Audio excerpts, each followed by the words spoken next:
It's time for the Sports Desk with Mike, Mark, and Kyle. Stay tuned as we discuss local and national sports from Southeast Missouri and beyond.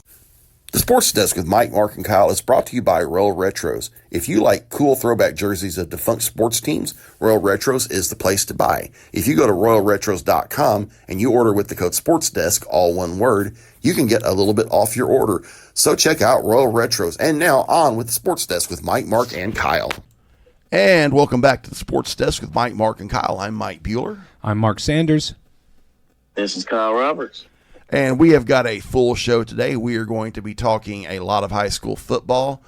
We are going to be talking some National Football League. And get ready, sports fans. I am going to eviscerate my football team because we may not just be the worst team in the NFL. We may be the worst NFL team ever, but more on that in a bit. We are also going to talk a little bit about Breast Cancer Awareness Month. Got a couple of special guests that we're going to be having on in a little bit. But right now, we are going to talk some high school football, and we are going to do a little recap of last week's games. Leading off, the Jackson Indians came into Poplar Bluff, and it pains me to say this, absolutely destroyed my Poplar Bluff Mules. It was 35-0 after the first quarter. It was bad. I mean, it wasn't bad. It was bubba bad. Mark? Yeah, you have to credit Jackson's coaching staff for some sportsmanship, basically taking their foot off the gas in the second half because they could have easily scored more than 100 points against the Bluff defense. Sad to say, we are not exaggerating it. Like I said, it was 35-0 before the end of the first quarter. And what was it, 52 or 56-0 at halftime? I believe that's what it was. Yeah, and they could have, if they had chosen to, they could have scored another 56 points in the second half, even with the continuous clock. Yeah, it was not pretty. On a positive note, the Donovan Dons went up to Mexico, Missouri to take on Missouri Military Academy and got a huge 46-0 win, and that's a really big deal because that is the most wins the Dons have had in a season since resurrecting the program 7 years ago. Mark, you know about that game. Tell us more. One of the things, again, we really need to give credit to Jacob Putman, who is their leading wide receiver and really responsible for so much of that Donovan offensive game. Sophomore quarterback Alex Jones, he's raw, but he does manage to get the ball to Putman, and Putman has great hands, and that makes up for a lot of the shortcomings in Jones' passing game. And by shortcomings, I mean basically accuracy. It's the sort of thing that you would expect a sophomore to make, but Putman makes those tough catches, and he's got speed after the run. I talked to Nathan Hampton, the Donovan head coach, and one of the most telling things that he said, I mean, they had a 16-0 lead at halftime, and he was not satisfied with their performance in any way. He's like, we had much different expectations.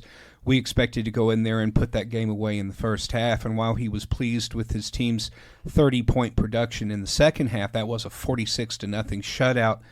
Hampton wasn't satisfied. He goes, we could play a lot better than that. And again, I've seen Donovan play a couple of games, and in the losses that I've seen, it's been mental mistakes, penalties, and turnovers more than a lack of talent on the field. So, yeah, I think Hampton definitely has that program going in the right direction. We're going to talk about the week upcoming, but since we're talking about it, they're going to be completing their 5th road game in a row. Very strange schedule for Donovan. They opened at home and then 5 on the road, and then they're going to close with 3 home games. But their last road game of the season comes up this Friday against winless East Prairie. So I think Donovan has to be favored in that game as well. So season is looking up for the Dons. Indeed, and we're going to talk more about that in a bit. There are a couple of cool things to say. Shifting gears a bit, Dexter made the trip up to Boone County, up in the area, the Columbia area on Saturday, and got a nice win over a nice Southern Boone squad. Let me see here. Who else? Scott City, or I guess I should say Scott City / Chaffee, got a big win over a winless Malden team. St. Dominic, a very good team out of St. Charles County, handed Cape Central its first loss. Charleston got a really no, actually, I believe Portersville won that game. I can't remember. It's been a few days. Kennett got a big win against East Prairie that was expected. Farmington got a big win against Syston. St. Vincent got a very impressive win over Hayti. That was a game that some people thought could go either way, and Wyatt Winkler threw 5 touchdowns against Hayti, and St. Vincent won 42-14. Mark, you got some thoughts on that? Yeah, I thought Hayti was going to be better than that. You know, they've got a lot of running skill. Their quarterback, their running back, their wide receivers. I don't know. I'm sure their coaching staff is really frustrated because they've got a lot of talent on that team. I don't know if the problem is execution or, you know, which the most common mistake that you see in high school teams are just mental mistakes because these are kids out there playing a game. The defense will miss assignments. The receivers will run the wrong route. I mean, it's kids playing a game. I don't think that we should take any of this too terribly seriously. But I was really surprised that Hayti lost by such a significant amount. We'll have to rethink them as they go through the rest of the season. Agreed. New Madrid County Central got a nice win against Kelly. Caruthersville lost a barn burner to Valley Catholic, and Alton Marquette Catholic got the win over Saxony Lutheran. Yeah, you know, it's as usual. You know what we see here in Southeast Missouri is that the bigger schools from the larger communities, and especially the Catholic and parochial schools, are stacked in terms of talent. As far as the public schools, you know, Jackson is the big dog in the dog pound, and everyone else is just trying to catch up. I'm going to say something that is going to sound really bad, but it is a lot of truth to it. Jackson is way bigger than any other school in Southeast Missouri, even Poplar Bluff or Cape Central. I mean, it's almost like having a Great Dane around beagles. Yeah, it really is. If you look at the Class 6 map in Missouri, Jackson stands alone. They are the only Class 6 team in all of Southeast Missouri. There's just not that many Class 6 teams outside of the major urban areas here in the state, of which there are only a very small number. So that's just the reality of our population demographics here in Missouri. It is, and we are going to switch gears to this week's games. Leading off, Cape Central is at Jackson. That's an easy one. Jackson's going to blow them out. I'm sorry, Cape Central fans, but you're going to get blown out. You know, I'm old enough, and so are you, and so is Kyle, to remember when Cape was the big power and Jackson was struggling to keep up. And then we went through a period where those were really evenly matched. And obviously Jackson's not just passed Cape Central, they've lapped them. So that is going to be a one-sided game. Very much so. Like we talked about earlier, Donovan is going to East Prairie, and we both think Donovan's going to win this one. Yes, I think Donovan wins going away. And again, the key to that really is going to be Alex Jones throwing the ball to Jacob Putman. And one thing that's interesting about this game, if the Dons win, they will improve to 4-2.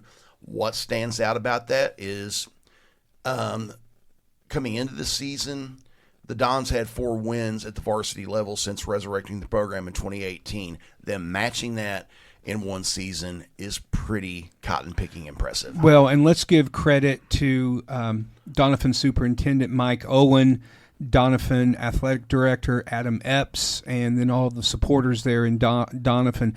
They did something really courageous in that they decided to take a year off from varsity and just play JV while they brought in Nathan Hampton to rebuild the team. That's almost like relegating yourself to a lower division. But Hampton had a vision for what this team wanted to be, and he had the support of the AD and the superintendent. And if I need to give credit to the Donovan High School principal, I'm sorry, I do not know that person's name. So credit to everyone in Donovan, the parents and the fans and the supporters. It's easy to give up on a high school program when you've really fallen into dark times, and the fact that they have not only resurrected this program, but at the time now, it looks like, knock on wood, that they're on their way to a winning season. That is really an admirable accomplishment on everybody's part.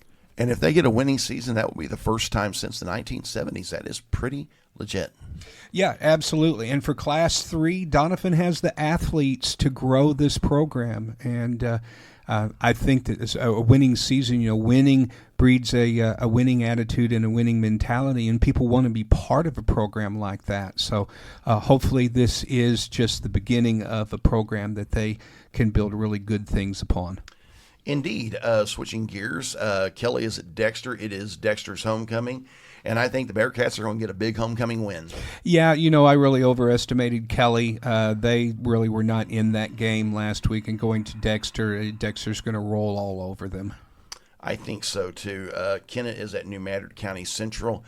I'm going to take Kennett in this one, but this one could go either way. Yeah, it's really close, but I think obviously Kennett has shown a lot of talent on both sides of the ball so far this season, so I'm going to give the Indians the edge.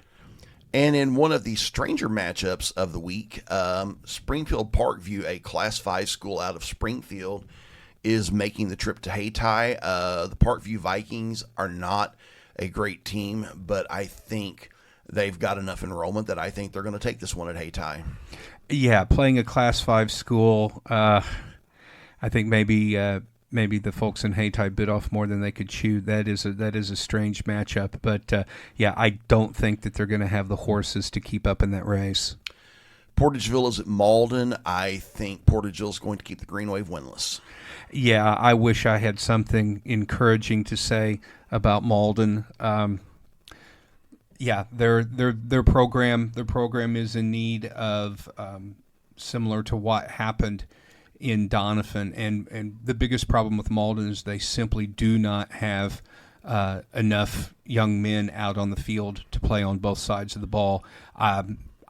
If I were part of that program, I would either be thinking doing a reboot like Donovan did, just playing JV as we rebuild the program, or maybe switching to 8-man football instead of 11 because they just don't have enough players on the field. That may be something to think about. Scott City is at Caruthersville. It is Caruthersville's homecoming. I think this could be a good game, but I think the Tigers are going to pull this one out. Yeah, I'm going with Seaville here also. 2 games left. Saxony Lutheran is at Charleston, what could be one of the best matchups of the weekend. I'm going to take Saxony Lutheran in this one, but don't be surprised for the Blue Jays to pull this one out. Yeah, boy, that's tough. Flip a coin, that's a pick 'em. I'm just going to say, you've got a 50-50 chance either way. I guess if I have to check a box, let me go with Charleston at home, but I'm not confident with that pick. Last but not least, the Sikeston Bulldogs are coming to Poplar Bluff, and they are going to try to spoil the Mules' homecoming. I'm going to take the Mules in this one, but it would not surprise me for Sikeston to come in and pull an upset. I mean, if you look at scores, Poplar Bluff should win, but this is a rivalry game. Sikeston could be very fired up, and the Mules could have a little bit of a hangover from last week, so it's going to be interesting. Yeah, I think the only thing that any team that took the licking that the Mules did at the hands of Jackson can do is just completely flush that game down the drain, say, look, that happened, let's move on, let's focus on Sikeston. Sikeston is coming off a really tough physical game against a good Farmington team in which they lost. And I think Poplar Bluff finally gets on the winning side this time. I do. I think it's going to be close. It'll probably go down to the wire, but I do think the Mules are going to get their first win of the season this week. I hope you're right on this one. Me, Mark, and Kyle, by the way, are all Poplar Bluff alumni. Mark's class of 86. I'm class of 1991. Kyle is class of 2006. So it's going to be interesting. And when we come back from break, we will have advanced volleyball coach Erin Hoffman and one of her players here on the sports desk with Mike, Mark, and Kyle. This is Three Rivers men's basketball coach Robert Kirby, and you are listening to the sports desk with Mike, Mark, and Kyle. And welcome back to the Sports Desk with Mike, Mark, and Kyle. I am here at the Bearcat Event Center in Dexter, getting ready to visit with Advanced volleyball coach Erin Hoffman. Advanced is in the middle of their pink week. You know, some schools do a pink out game. Advanced does a pink week. Coach, tell me about that. We have a organization in Advance called Team Hornets, and they help members of the community whenever cancer comes along in their families. And so 1 week we do multiple fundraisers to try and raise money for Team Hornets. And then we have a pink game, which our pink game this year is on Thursday. That's right. This is such a good cause. I mean, cancer, breast cancer, even cancer in general touches so many of us. What's it like going the extra mile for this? Which actually this year we're doing all cancers. So the ribbon for that is a purple one. Nice. So we're doing a purple-pink night on Thursday. People can either wear purple or pink because we're trying to hit all cancer because our community has been hit by multiple. So we wanted to celebrate's not the right word. We want to recognize all the different cancers, and so that's why we're doing purple this year. Indeed, and y'all are playing Puxico Thursday night. That is going to be at Advance High School. What time does everything get started? The game starts at 6. We usually do our pink stuff in between the JV and the varsity. Good deal, and that is Advanced volleyball coach Erin Hoffman. And joining me now on the Sports Desk with Mike, Mark, and Kyle is Advanced senior Kyndall Hitt. Kyndall, you guys are doing some pretty nice stuff for Pink Out. Like I said to your coach earlier, you're not just doing a Pink Out game, you are doing a Pink Out week. Mm-hmm. Tell me about that. We like to spread awareness for everyone that's battled cancer, that people have lost loved ones, friends, family, all of that sort of thing. We want to spread it and show how much we care and the give to everyone, that we are going to support them no matter what, and we are just, a loving team, and we just want to be grateful for everyone and the people that we have around and show that out in our town. Kyndall, I know you've posted about Pink Out in the past. I know it's got a little bit of an extra meaning to you. Tell me about that if you would. I'm sorry, can you repeat that? I know you've posted about Pink Out in the past. Mm-hmm. I know it's got a little extra meaning to you. If you would tell me about that. When I was younger, my dad passed away from brain cancer. He battled it for a couple years. So I've kind of taken that as growing up, I wanted to play for him. He never really got to watch me play volleyball, so it means a lot to me to play for him in honor, respect, especially since he didn't get to watch me play, and show the love and care. And I know how much he supports me from above, so that also helps me a lot too. Good deal. And guys, bit of trivia. One reason that Breast Cancer Awareness Month, Pink Outs, and things like that mean so much to me is I'm a cancer survivor myself. Back many years ago, I had a really wonky growth on my back, procrastinating getting it looked at. And finally, when I was living in Wyoming in 2018, I went to the clinic to have it looked at, and turns out it was indeed melanoma. Very, very intense experience. Kyle, I think you remember I called you that day. I was driving to Billings because I took the rest of the day off from work when I found out. I was in tears when I called you because, it was a cancer diagnosis, dude. I don't know if you remember that one or not, but. No, I do. And it was really, eye-opening for myself. And it's just another reminder, men, get yourself checked at all costs and don't wait too long. And I'll say this, I'm super, super thankful that you're still here with us today, man. Truly. Thanks, man. Yeah, I'll echo that. I also, I had a potential cancer scare several years ago where after a kidney stone attack. They did a CT scan and they found a spot on my right kidney. I saw a urologist, and he said, yeah, I'm 80% sure that's kidney cancer. And Oh, my. they planned to have surgery to have it removed.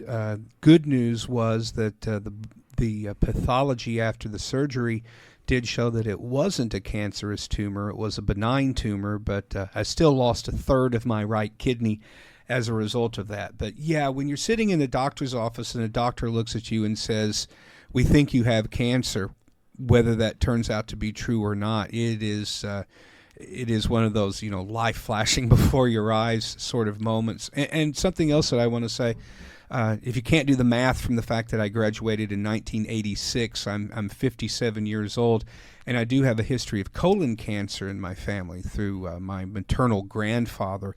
So I had my first and to date only colonoscopy last year, and I can tell you folks, the colonoscopy itself is really nothing at all.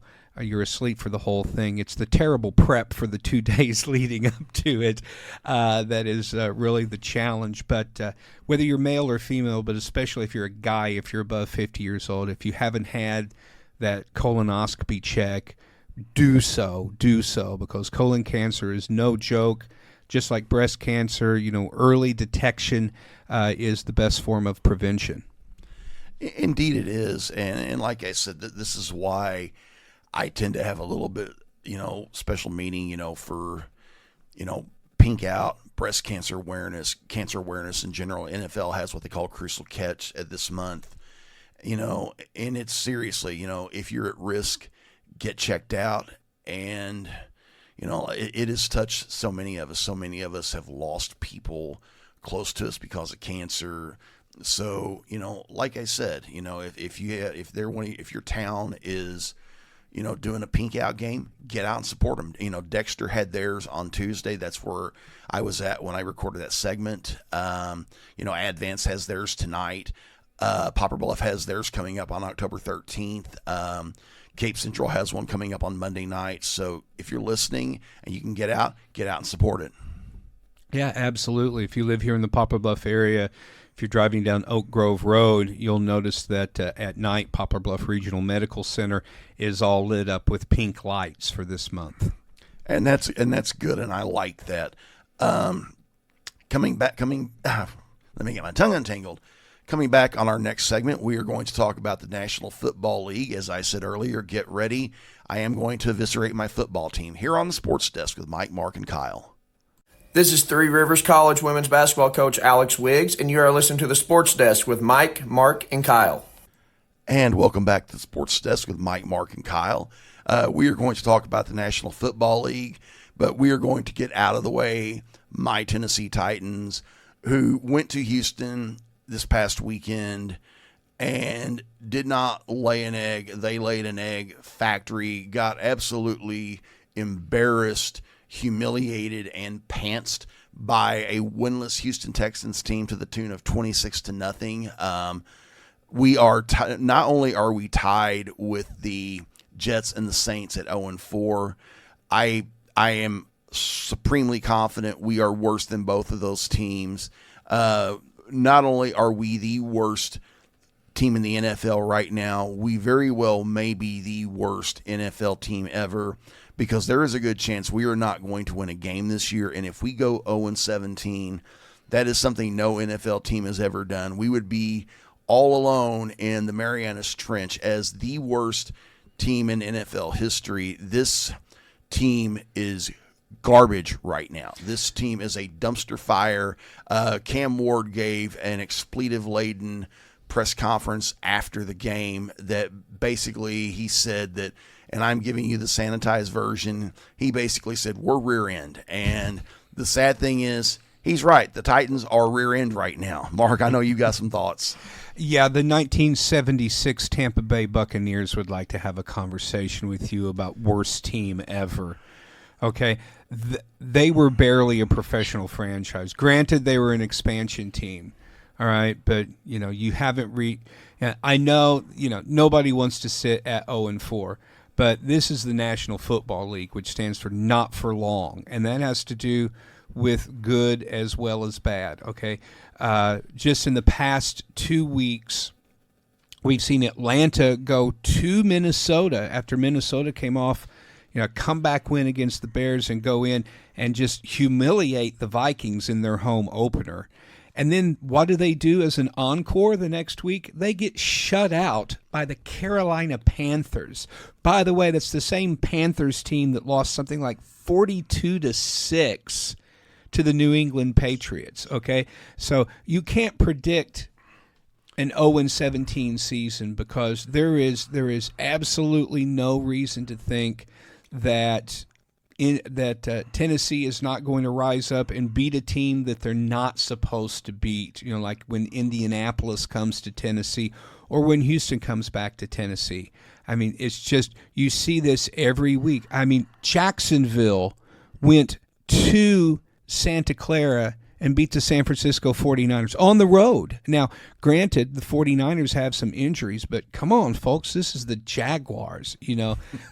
They have been one of the worst teams over the past 2 decades. I think that is a franchise that's going in the right direction. But here's the other thing: whether you go winless or just win 1 or 2 or 3 games, there is a silver lining in this dark, dark cloud, and that is the fact that you will have your pick of the best college football player in the draft, whether that's an edge rusher or a left tackle or, a generational talent at cornerback or the number 1 wide receiver. I mean, it is wide open for you guys, and not just first pick in the first round, but all things being equal, the first pick in every round. So don't despair about this season. Look ahead to the future. Oh, and by the way, your head coach is going to get fired at some point. Oh, I think he is too. I'm a little bit surprised that Brian Callahan has not been fired yet. I have finally 100% jumped on the Callahan must go bandwagon. 2 questions. First of all, when we do get rid of Brian Callahan, who would you like? I will just say who I would like to see possibly coach this team, or who I would like to see on the short list. I'm not sure we need to get a young coordinator to come in. This program needs a kick in the rear, and I think it needs somebody that's established.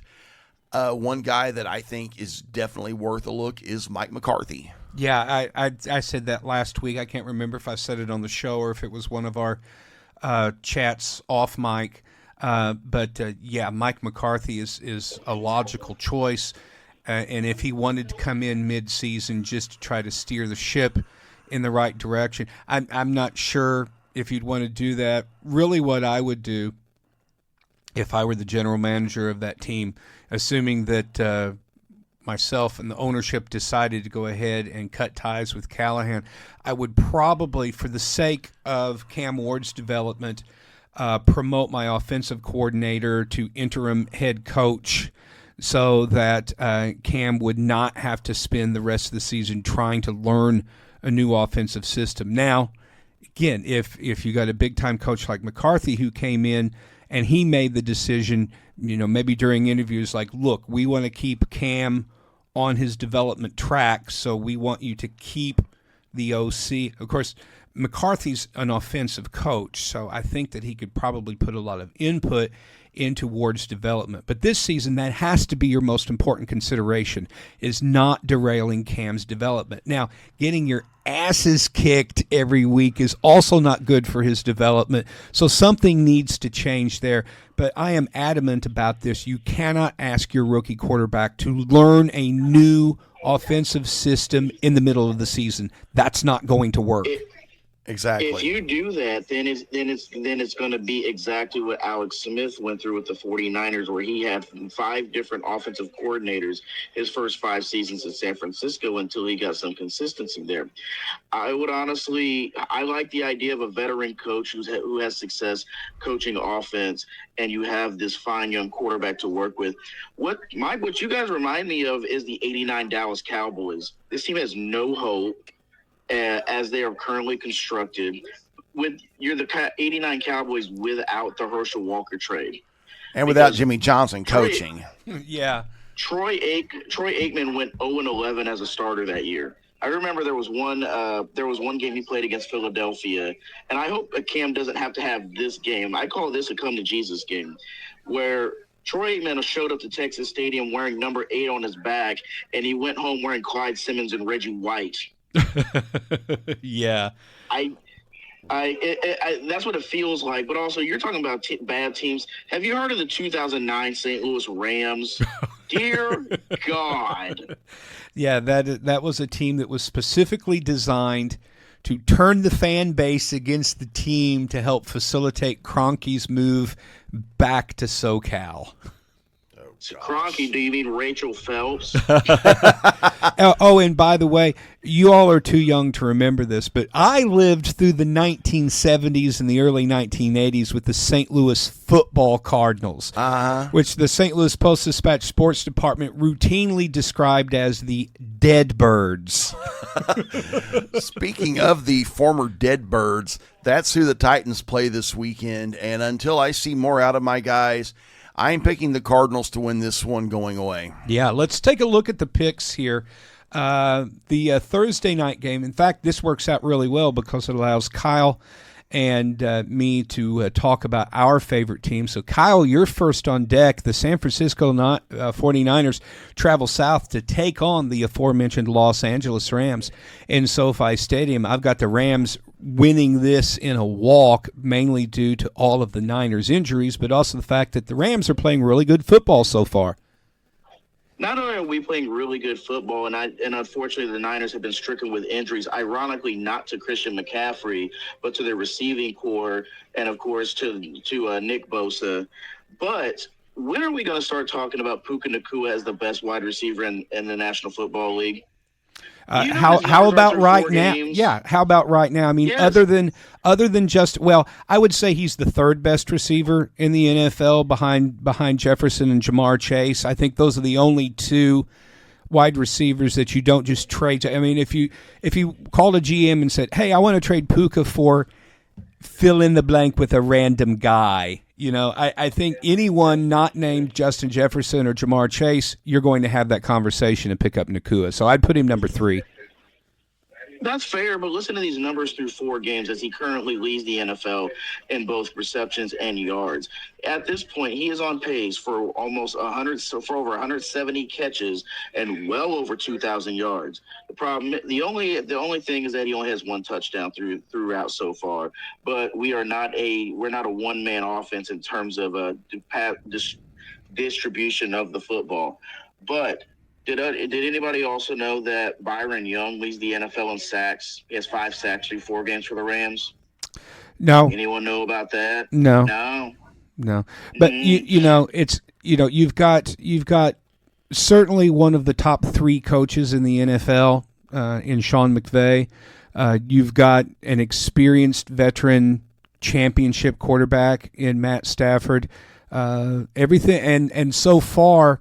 The Rams have avoided the league-wide injury bug that is just taking over, and that leads us to our next matchup, the Sunday morning tilt from Tottenham Hotspur Stadium in London. Jolly old England. Minnesota Vikings will be taking on the better than their record shows 1-3 Cleveland Browns. Now, let's talk first about what is going on with the Vikings. They are absolutely destroyed by injuries right now, especially on their offensive line. Left guard Donovan Jackson is out until after the bye with a wrist injury that required surgery to repair. He is expected back, hopefully, for the Philadelphia game back at home. Our center, Ryan Kelly, has suffered his 2nd concussion in 3 weeks. This is his 5th concussion for his career. If I am Ryan Kelly's best friend, I'm saying, Ryan, you've had a great career. It's time to retire. Walk away.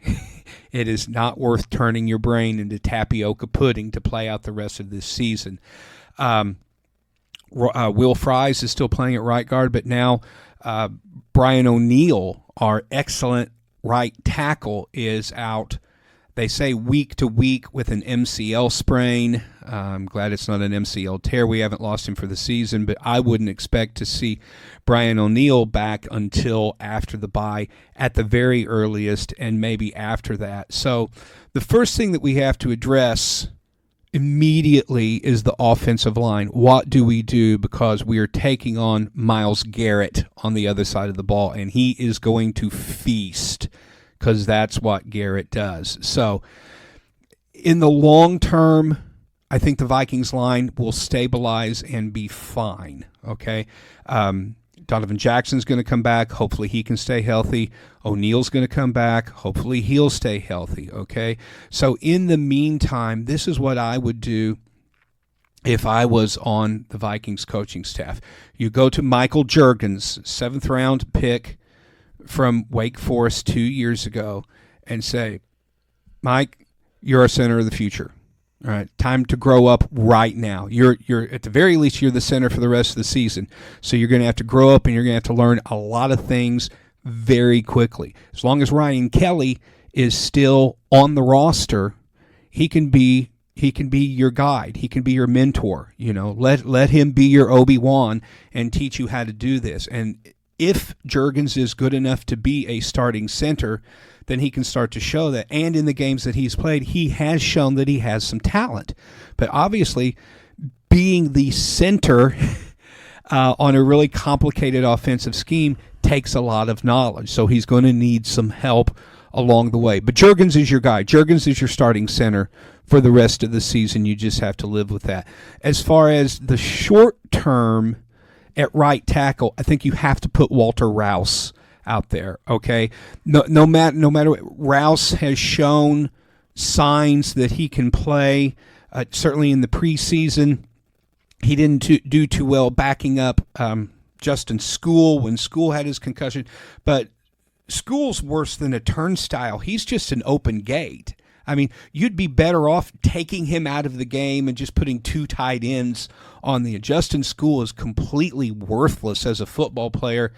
I'm not sure what the Vikings saw in him in signing him, but I would cut him from the team because he doesn't serve any purpose except as a roadmap to the quarterback. So I would put Walter Rouse over there at right tackle, and you're just going to have to triple team Garrett the entire game. Now,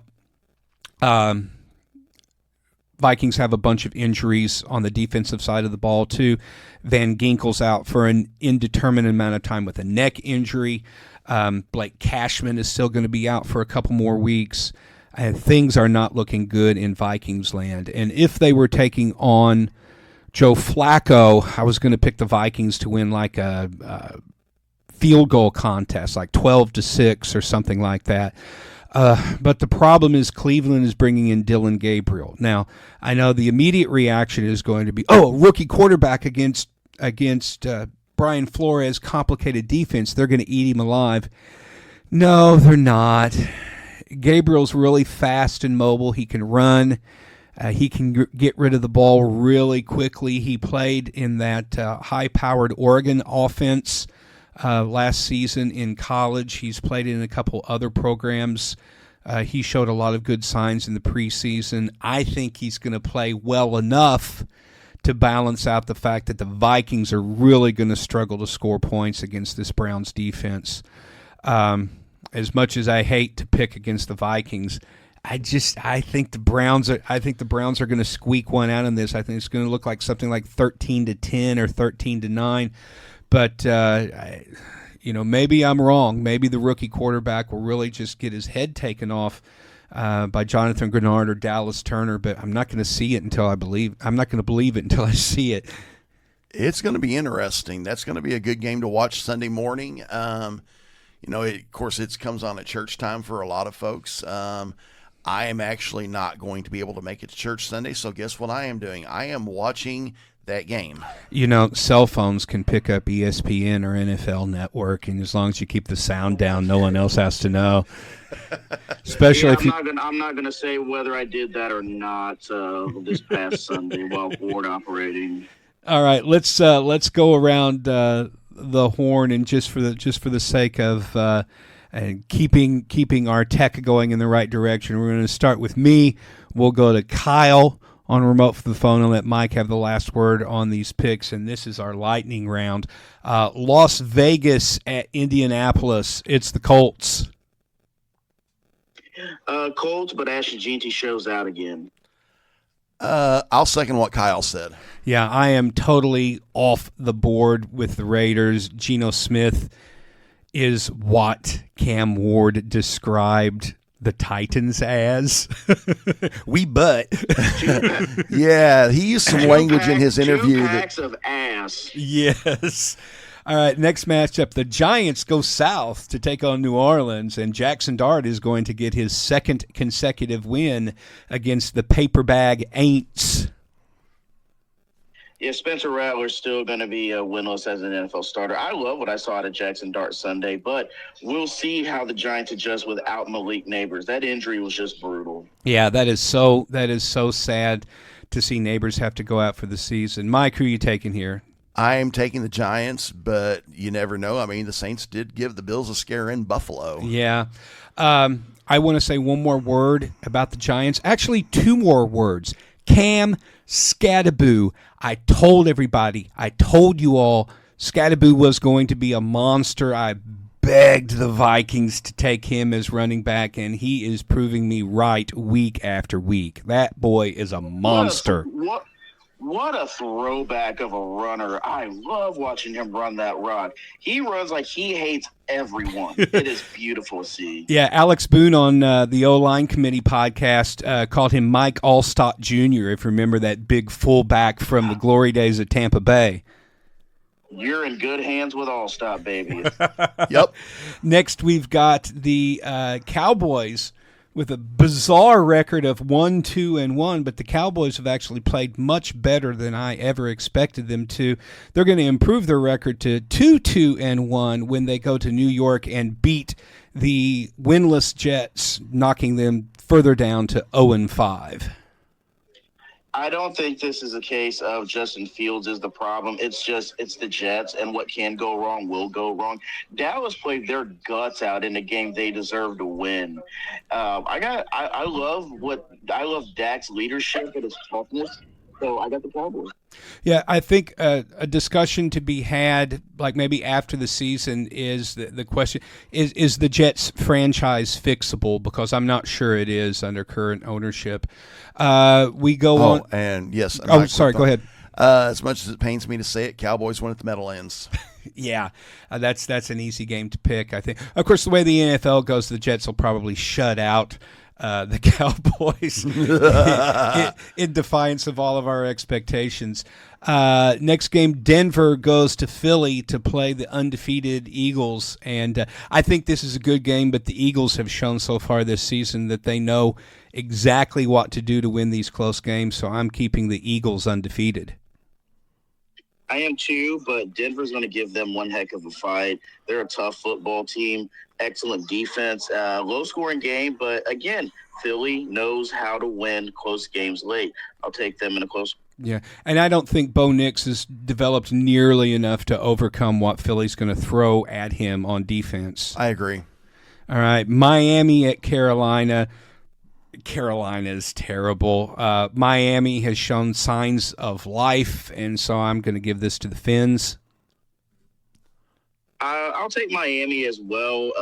They really rallied around Tyreek Hill's gruesome injury on Monday Night Football. I'm wishing him the best in his recovery, and we'll see you next season. But Carolina, for as nice of a shutout as they had a couple weeks ago against the Falcons, that team is still putrid. And Bryce Young ain't it. He's just not. Miami. Yeah. I'm going to buck conventional wisdom, and I'm going to take the Panthers. Well, again, it's been a crazy season so far. Speaking of crazy, here's a matchup of 2 1-3 teams. Houston going east to play the Baltimore Ravens. I think the Ravens get healthy this week. I'm conflicted with this one because I actually had to go and look up statistically. This is the worst Baltimore Ravens defense since they became the Baltimore Ravens in 1996. Yeah. They are 31st in points allowed, but they're first in scoring. They are identical to the 2000 St. Louis Rams in that capacity. But I do believe they should be getting some help back up in their front seven. And we all know, for as excellent as Houston's defense is, they couldn't block a sneeze. I got Baltimore winning, but it will come down to Lamar Jackson's health and availability. Yeah, and I'm looking at the injuries chart here to see Lamar's status is doubtful, likely to miss the game against the Texans, and could be out for 2 to 3 weeks. And so looking at their roster, Cooper Rush is their backup. Cooper Rush is going to be enough with that offense to win that game. And I think it's going to be Derrick Henry all day long against the Texans. Yes, I think the Ravens are going to do what the Titans should have done last week and take care of business. Yeah, speaking of the Titans, their next loss will be in the Valley of the Sun against the Arizona Cardinals. Yeah. I can't do it. No. I can't do it. You can't pick Arizona, or you can't pull the trigger in picking Tennessee. No, I'm taking Tennessee, and here's why. I hope you're right, Kyle. Listen. Arizona has a solid roster, but they just lost the key to their offense. James Conner's out for the season. Man, that is a massive blow to their running game, and he is, quite frankly, the most underrated running back in the NFL of the last decade, if you ask me. Led the NFL in touchdowns last year. And the Cardinals are a top-notch rushing team. Trey Benson is not going to be enough, and I know that the Titans defensively have been left out to dry all season, but I think they're going to make enough plays. And if there's any team that's going to lay an egg to a team that they shouldn't, it's the Arizona Cardinals. Well, that is absolutely true. If the Titans are going to win that game, they have to get contained on Kyler Murray. They can't let Kyler run all over the field, or he's going to run right up and down their backs. Tampa Bay is going to the Pacific Northwest to take on the Seattle Seahawks. Seattle's looked really good this season, but Tampa Bay almost came back against the Eagles. In fact, they had far more yards on offense in the second half. It just wasn't quite enough to pull off the upset. So I think the Buccaneers are going to beat the Seahawks, and I expect that even though many people won't get to watch this game unless they have Sunday NFL ticket, I think this one is lined up to be one of the best matches of this Sunday. I got Tampa winning and continuing the momentum they carried over from the second half last week against Philly. This is a get-back game for the Bucs. Baker looked fantastic in the second half. Emeka Egbuka, I'm going to go ahead and say he's Offensive Rookie of the Year. That guy is a freak of nature at wide receiver, and he was a guy that people said, why are the Bucs taking him when they have good receivers already, because they don't have young receivers anymore. Seattle's look good, and of course they have one of the best home field advantages. But again, I think this is a get-back game for the Bucs. They're going to handle business and go get a good road win. Yeah, and we also know that Sam Darnold does not perform well under pressure, so I expect the Buccaneers defense to put a lot of heat on Slinging Sammy. I'm taking Tampa Bay, and that leads us into our next game. Oh, this is an ugly match.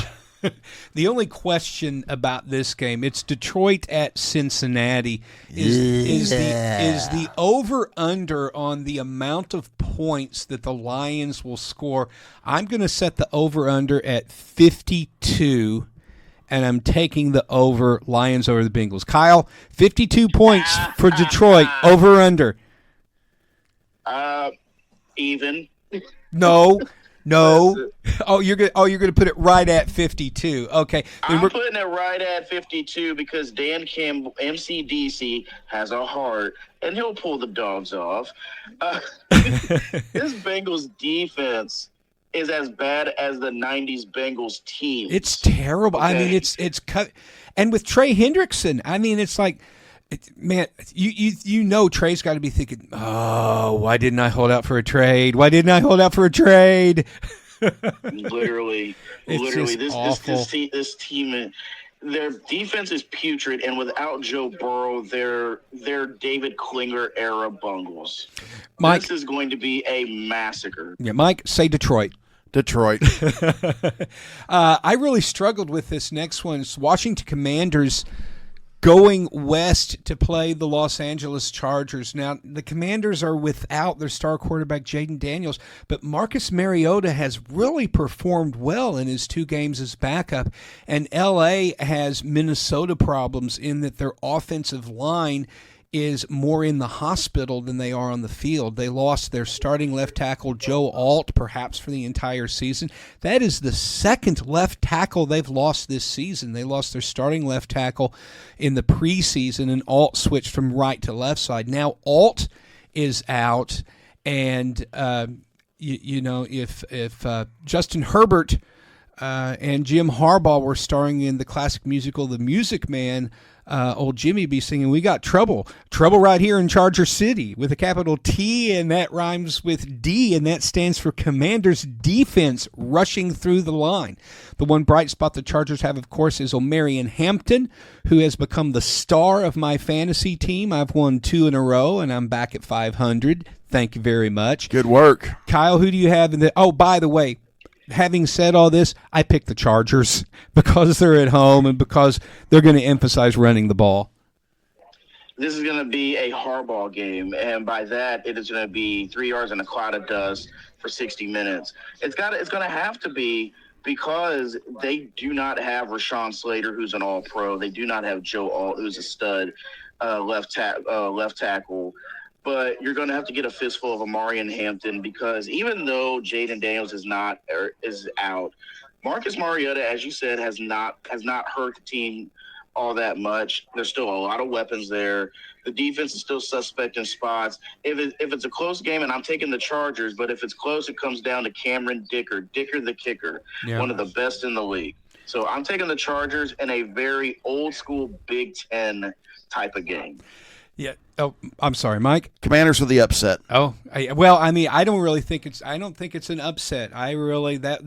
That game was my toughest one to pick. I think the Commanders could very well come in and win that game. Sunday night game ain't going to be a tough one to pick. Oh, my gosh. Yeah, but it's going to be beautiful to watch because it's an AFC East grudge match. The New England Patriots at the Buffalo Bills. I'm going Buffalo all the way here. Me too. Kyle? It won't be as big a blowout as previous matchups have been. And I know the game's in Buffalo, and post-Belichick, the Patriots are horrible against Josh Allen. But this team with Vrabel, they're showing me a little bit of something. And I know they beat up on Carolina 42-6, and a lot of it was special teams. But there's a little bit of grit to this Patriots team. Closer, as Lee Corso would say, as I wag my imaginary pen, closer than the experts think, sweetheart. But I guess I still have the Bills. Yeah.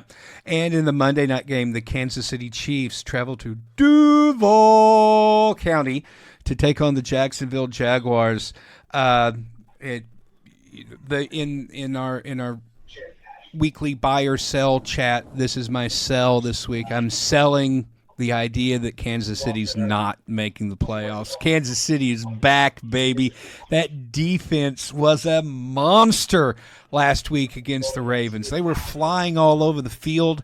Lamar Jackson didn't know what to do. Derrick Henry was rendered irrelevant, sat most of the second half on the bench, and they are going to be all over Trevor Lawrence down there in Jacksonville. I've got the Chiefs winning. The Chiefs are also getting healthy. They got Xavier Worthy back. In a couple more weeks, they're going to get Rashee Rice back, and Mahomes is going to look like Pat Mahomes once he has a full complement of receivers. And even Travis Kelce caught the ball last week. Now, I love me some Trav. You know that I do. But he looked terrible the first couple of weeks of the season, dropping balls and missing routes and everything. And I figured Taylor must have looked at him and said, look, I love you, and we're still getting married, but I don't want to marry a loser. Get out there and play the damn game. Get out there and play. I don't know that actually happened. Hopefully she's a lot more supportive. But whatever happened, it worked. Chiefs. This isn't going to be a blowout, and here's why. Because I'm looking at numbers here, and I know Kansas City does not run the ball well, but Jacksonville is currently the number 4 ranked rushing defense. They're number 5 in points allowed right now. They have a sneaky good defense, very sneaky good, and currently they're a top 10 offense. And I know Trevor Lawrence has the issues with turnovers still, but right now Jacksonville is also the number 4 rushing attack in the National Football League. Again, and that's very typical. When the Jaguars do well, everyone just says, oh, they're underrated. It's under the radar. But Travis Etienne is averaging almost 100 yards per game right now, and he leads the NFL in yards per attempt at 6.1. That could pose a big problem. So Chiefs win, but don't be surprised if the Jaguars do. Well, I'm taking everything you say into consideration, but when you look at the 3 wins that the Jaguars have, one of them is against Carolina, one's against Houston. The win at San Francisco was impressive, but again, you're not playing against all of San Francisco's starters, and their one loss was to Cincinnati. And you're not playing, and Kansas City beat up on the second worst total defense in the NFL. Well, Baltimore. Okay, well, we've got apples something. We've got something built in to talk about next week. I take your points into consideration. I really do, but the Chiefs' defense shut down Lamar Jackson and Derrick Henry both. So I'm not gonna hold you. That is quite impressive. in terms of the offense, again, they're doing it against a subpar defense, and you're not gonna think in the short term that this is the Jaguars' Super Bowl. No, not at all. Travis Hunter may definitely want to show out in this one. I think this is gonna be a fun game. Chiefs close, Chiefs late, but don't be surprised if Duval upsets. I'm going to say what Kyle said. He pretty well summed up my words exactly. So are you picking the Chiefs, or are you going to take the Jags in an upset? I'm going to take the Chiefs, but I'm not ruling out the Jags. Okay. Yeah, I think it's going to be at least a touchdown victory for the Chiefs. It'll be interesting. Yeah. And Guy, go ahead. Well, I was just thinking about one of the things that I would like to talk about in the future. I'm going to see how this plays out over the next couple of weeks. Is just the rash of devastating injuries, not just on one team, but on many other teams. I mean, injuries are a part of the NFL, but I mean, we have seen several major stars lost for the season already. Teams like the Vikings and the 49ers, the Chargers, Jaden Daniels has been out. Joe Burrow is out. I mean, the major, marquee stars in the league. Justin Fields for the Jets. I mean, you just you can't have a stellar season if all of your stars are injured. And I think it's something that's going to take a little research, a little thought. I'm sure the teams are trying to figure it out, but I mean, this really is a season that I think is ultimately going to be defined by which team is able to be the healthiest at the end of the season. That very well could be. And guys, that's our show for this week. Come back next week. We're going to have a lot more stuff. I'm Mike Bueller. I'm Mark Sanders. And this is Kyle Roberts. And you have been listening to the Sports Desk with Mike, Mark, and Kyle.